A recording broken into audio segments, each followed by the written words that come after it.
Educación al Día, espacio alternativo y pluralista del equipo sindical de educadores demócratas de Antioquia. Dirección General, Omar Arango Jiménez. Escúchelo de lunes a viernes a partir de las 7:30 de la noche en Somos Comunicación, Lucha y Servicio.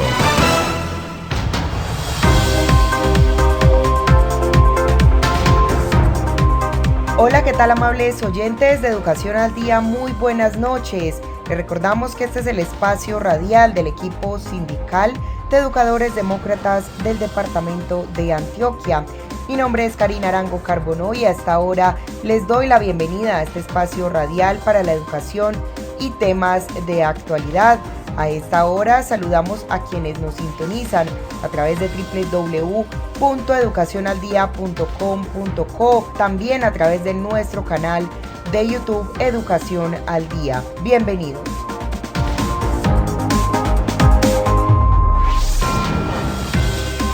Bienvenidos una vez más a Encuentro, el programa institucional de la Federación Colombiana de Trabajadores de la Educación, FECODE. Hoy los saludamos desde el Museo de Arte Contemporáneo de Bogotá, ubicado al noroccidente de la capital del país. Y desde aquí los invitamos a que visiten la exposición temporal Las Tres Orillas del artista Juan Carlos Rodríguez. Mi nombre es Carolina Ávila y a continuación un avance de lo que veremos en nuestro encuentro de hoy. Sin agua potable, sin recolección de basuras y sin conexión a internet, se encuentran más de 7.000 colegios públicos del país de 15.000 que fueron encuestados por el FIE. Con la socialización del informe final de la Comisión de la Verdad en los colegios del país, se busca concientizar a los jóvenes sobre el conflicto armado.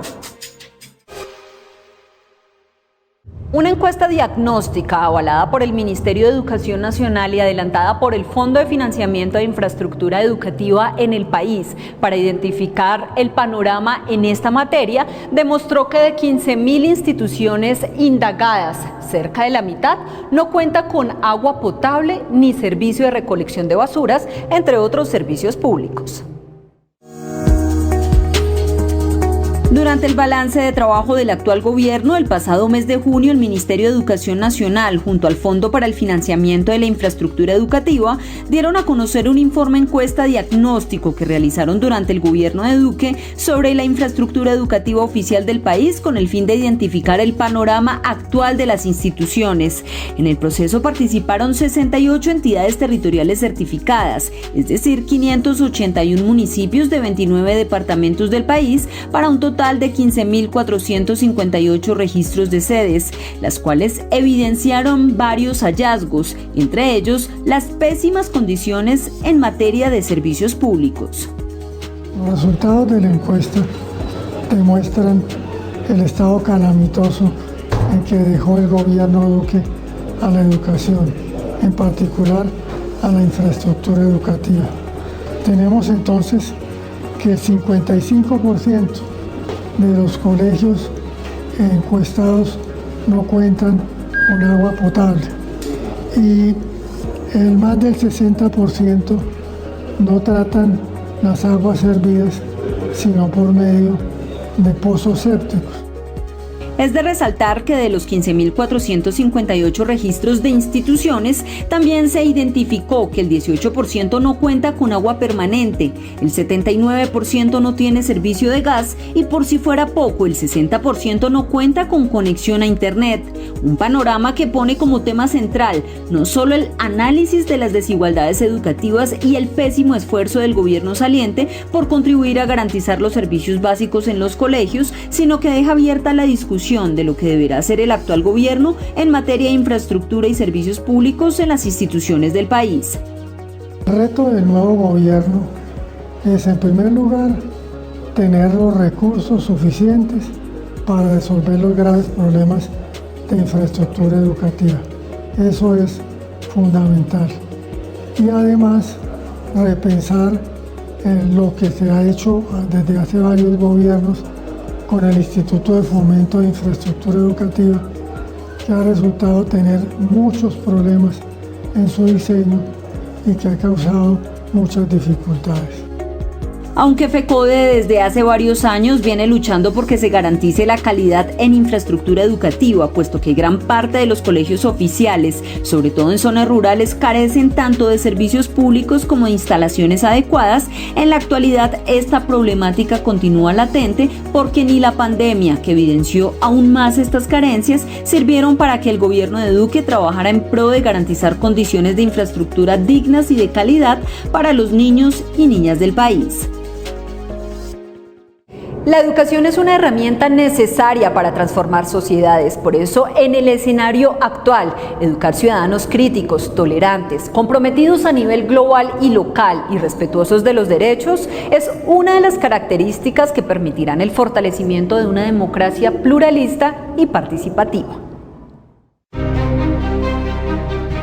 La educación es muy importante para fortalecer y consolidar la democracia, no solamente porque forma ciudadanos, sino porque la llena de contenido.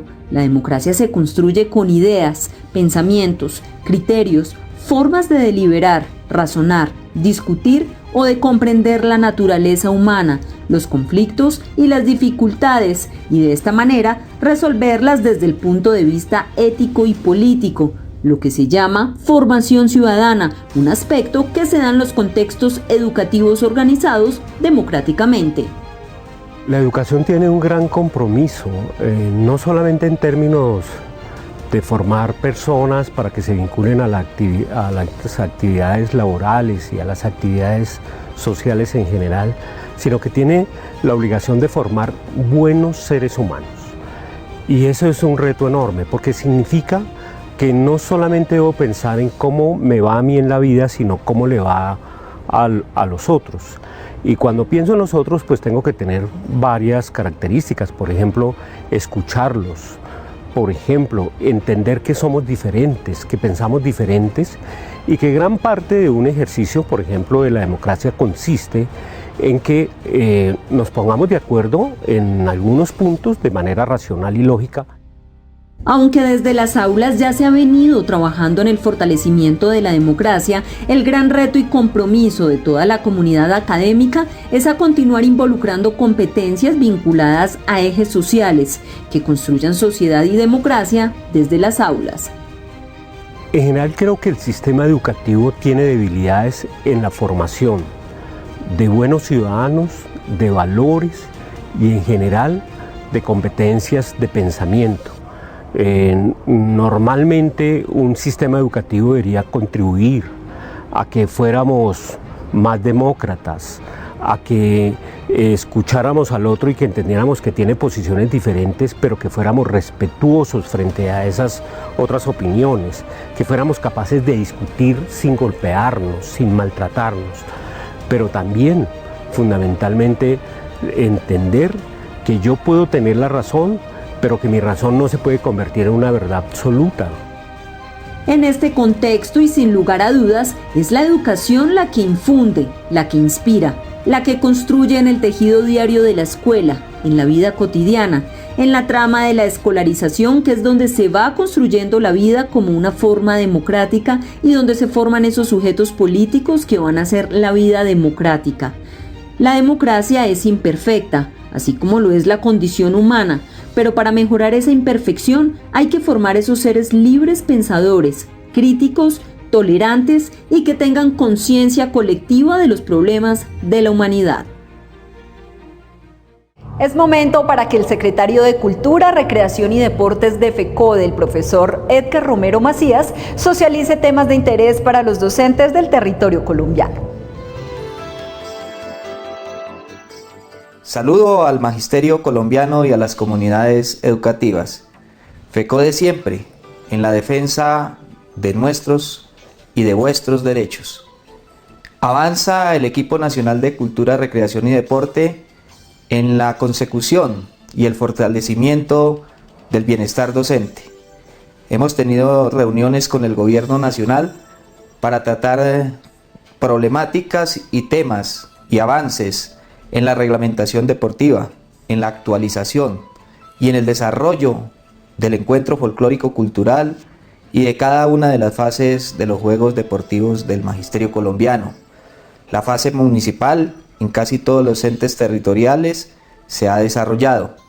Estamos en la fase departamental y ya hay un avance en la ciudad de Medellín, buscando la manera de que los escenarios deportivos, el servicio de hoteles sea adecuado y óptimo para el magisterio colombiano, para que del 8 al 12 de octubre y del 14 al 18 tengamos la fiesta cultural, recreativa, deportiva en la ciudad de Medellín, donde invitamos a estar siempre presentes y a estar atentos de esta capacidad que tiene el gremio.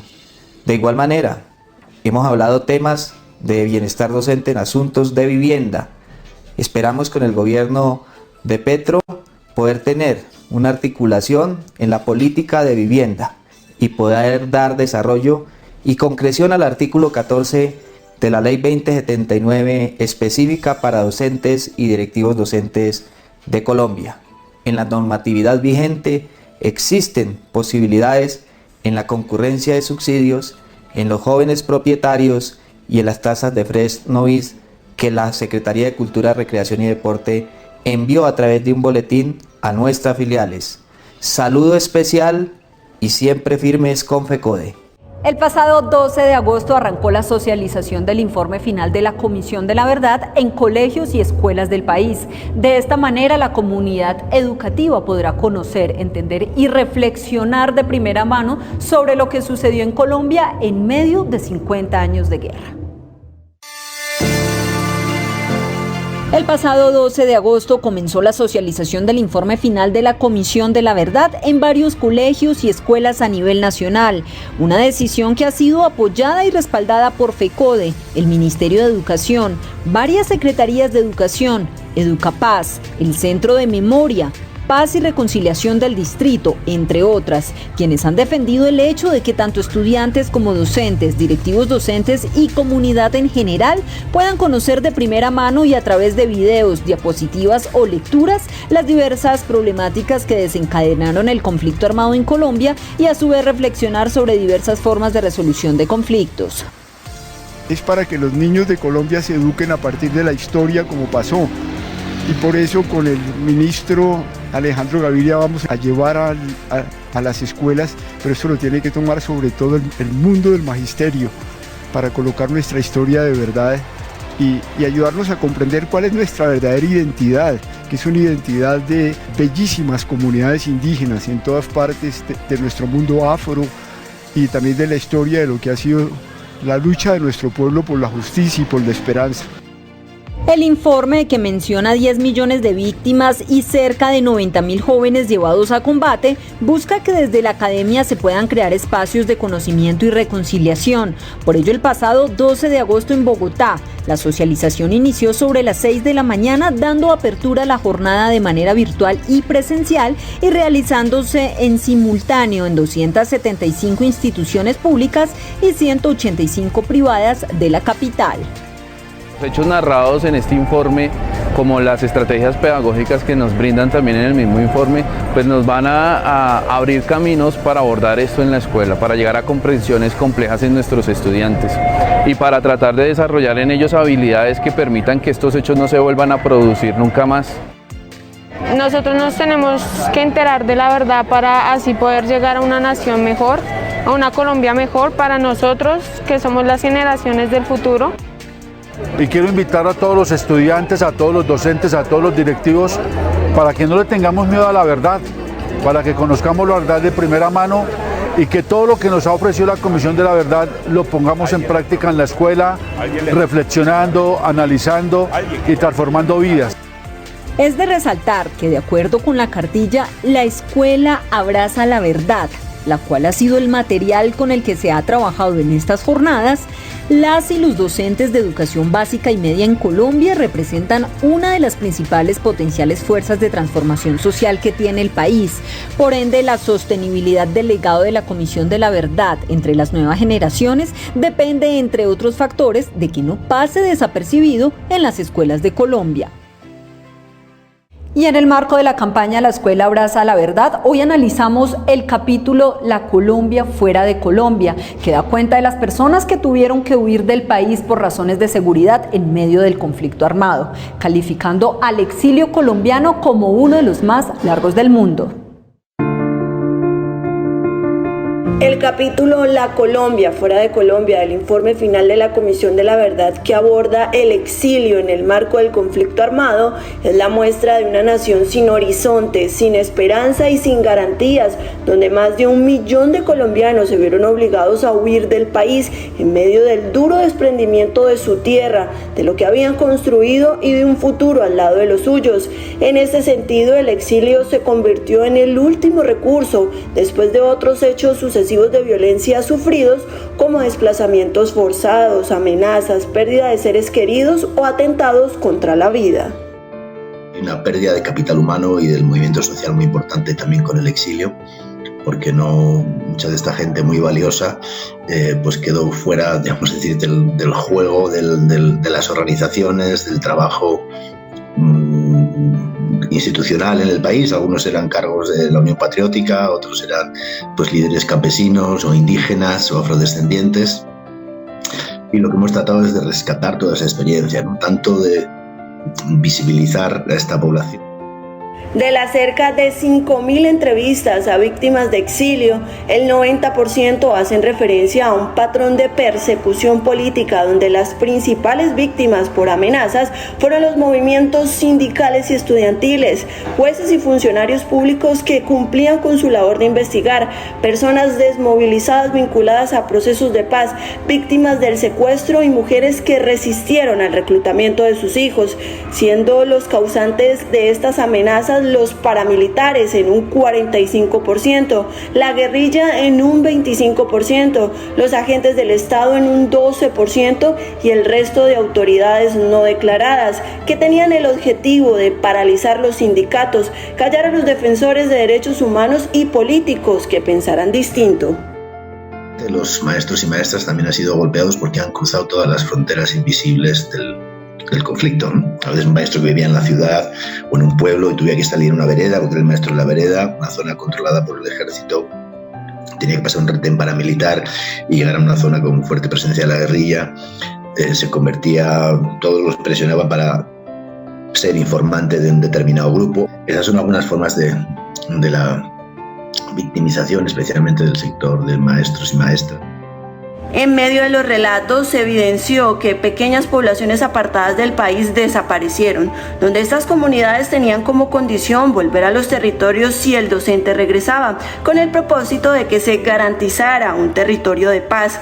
Asimismo, se recogieron las duras experiencias físicas, mentales, emocionales y sociales que se resumen en vivencias de discriminación y xenofobia, esto sumado a las lecciones de resistencia. De otra parte, el documento precisa que las afectaciones en las personas exiliadas alcanzan a segundas y terceras generaciones, en quienes muchas veces recae más el desarraigo. Por eso, la Comisión busca establecer un estatuto de reparación para ellos por la pérdida de sus vínculos, el racismo y la segregación padecida. Y a esta hora de la mañana, el secretario de Prensa y Comunicaciones de FECODE, el profesor Miguel Camacho Ramírez, se dirige a los maestros y maestras del territorio nacional. Un fraternal saludo al magisterio colombiano, en particular al magisterio del departamento de Cundinamarca. Hoy más que nunca tenemos que hacer referencia al estatuto de nuestra Federación Colombiana de Trabajadores de la Educación, al cual invito a leer y seguramente tendremos que modificar. Este estatuto fue aprobado en la 20ª Asamblea General Federal realizada en la ciudad de Medellín en octubre del 2017. Dentro de uno de sus capítulos, el capítulo 5, habla que este es el organismo de control, de administración y de gobierno y la máxima autoridad, la Asamblea General Federal, constituida por el Comité Ejecutivo y por los delegados elegidos en cada una de las filiales. Aprovechamos para decir a los compañeros y compañeras para que hagan llegar el listado de esos delegados hoy que es necesario a la federación. Se reúne ordinariamente cada 4 años. Ya vamos a cumplir 5. La circular 26 del 12 de agosto, acorde con lo establecido en la Junta Nacional, la última Junta Nacional, está convocando para el próximo 27, 28 y 29 de septiembre la 21ª Asamblea General Federal.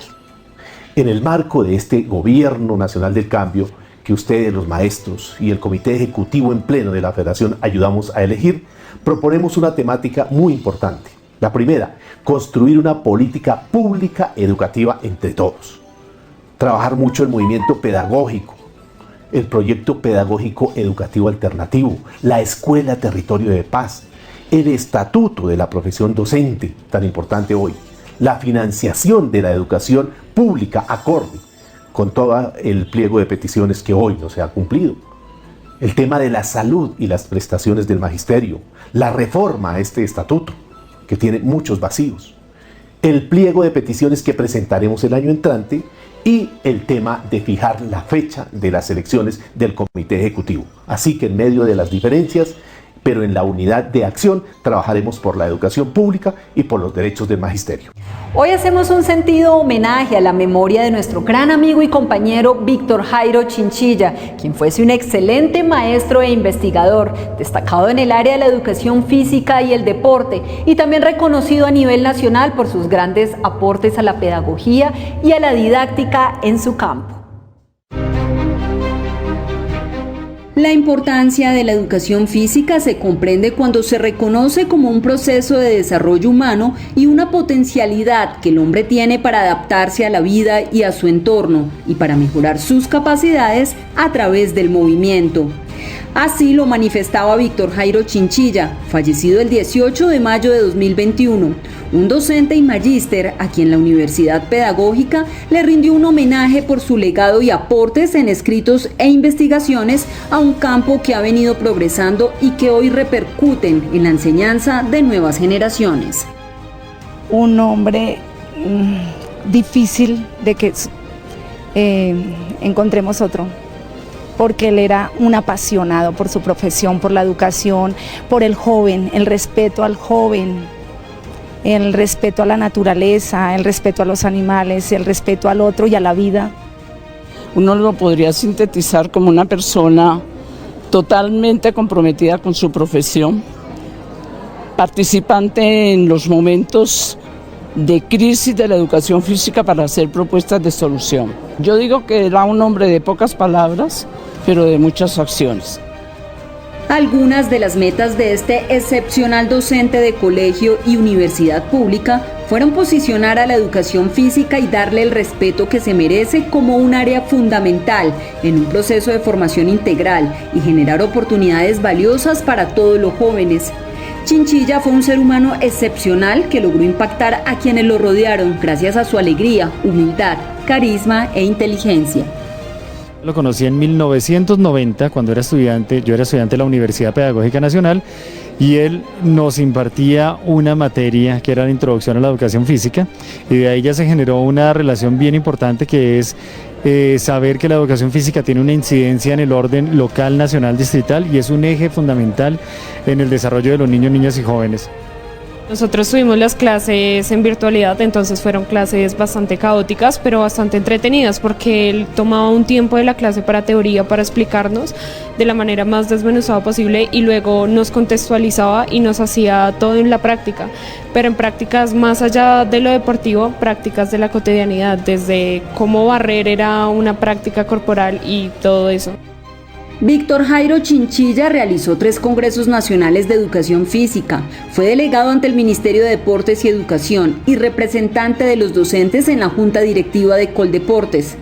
Tanto su familia, estudiantes, conocidos y amigos lo recuerdan con una profunda admiración y empatía, pero sobre todo como un maestro que aportó en la formación de los futuros educadores físicos, no solamente desde el método, sino también en la prospectiva. El escándalo por pérdida de dineros de Locatpaz fue el hecho de corrupción con el que Duque finalizó su mandato. Por eso hoy analizamos qué ha pasado con los 500.000 millones de pesos y qué puede hacer el gobierno de Petro frente a este tema. Veamos. Paradójicamente, el gobierno del expresidente Iván Duque no solo se encargó de hacer trizas los acuerdos de paz, sino de acabar con sus recursos. Así quedó demostrado hace más de un mes cuando, a puertas de finalizar su mandato, se dio a conocer, debido a las denuncias de varios alcaldes que aseguraron estar siendo afectados por coimas del 12%, la pérdida de 500.000 millones de pesos que estaban destinados para las regiones más golpeadas por la guerra, en los 170 municipios incluidos en los programas de desarrollo con enfoque territorial PEDET, identificados tras la firma de los acuerdos de paz.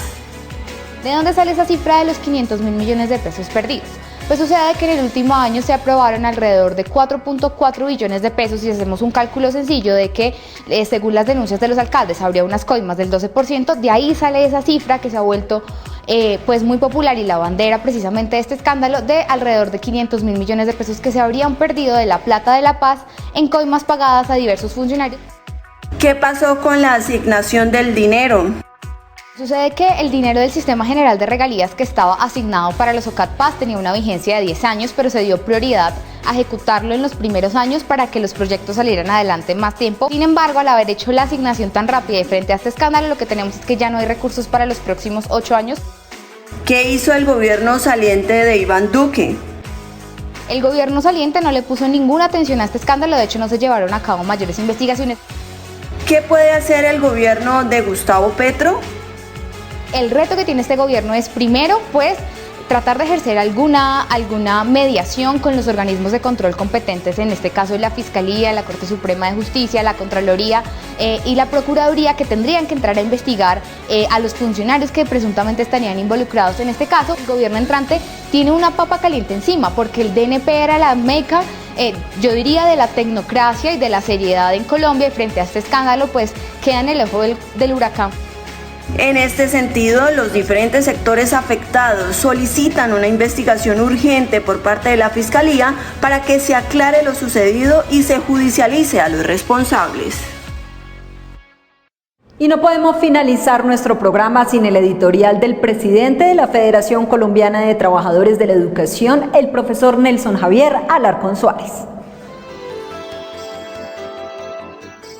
Muy buenos días, un saludo cordial y fraternal a todos los maestros y maestras, administrativos, directivos docentes y comunidad educativa en general. Desde el Comité Ejecutivo de FECODE queremos felicitar por la vida institucional de Simana en sus 70 años de lucha, de historia, de convicción, pero también 65 años de la Asociación de Educadores ADE en el Distrito Capital de Bogotá. Todo nuestro reconocimiento por esta vida, por esta lucha, por esta entrega en defensa de la educación pública, en defensa de los derechos de los maestros y maestras, por eso nuestro reconocimiento. De otra parte, del Comité Ejecutivo de FECODE, reiteramos nuestra solicitud al señor Ministro de Educación para que se reprograme la reunión, la cual no pudo llevarse a cabo por cuanto el Congreso de la República lo convocó a un debate de control político.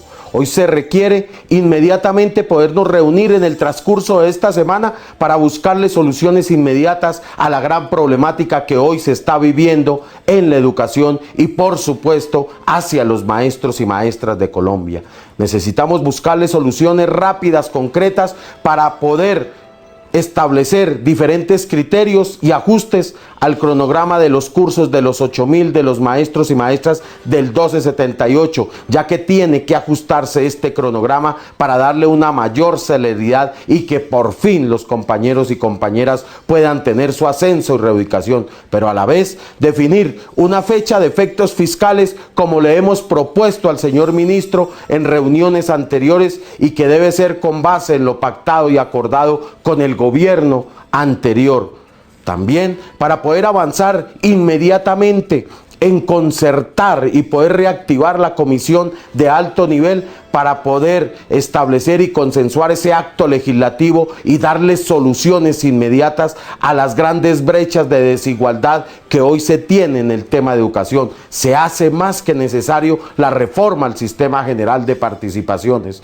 Por eso también necesitamos darle solución inmediata al tema de las convalidaciones que llevan muchos años nuestros compañeros y compañeras docentes y directivos docentes y que los gobiernos anteriores no quisieron darle una solución real y concreta. Hoy más que nunca se requiere y se necesita poder avanzar en estos y otros temas, para lo cual reiteramos la solicitud inmediata de una audiencia oficial como corresponde y como debe ser, para buscarle soluciones a la gran problemática. Un feliz fin de semana para todas y todos.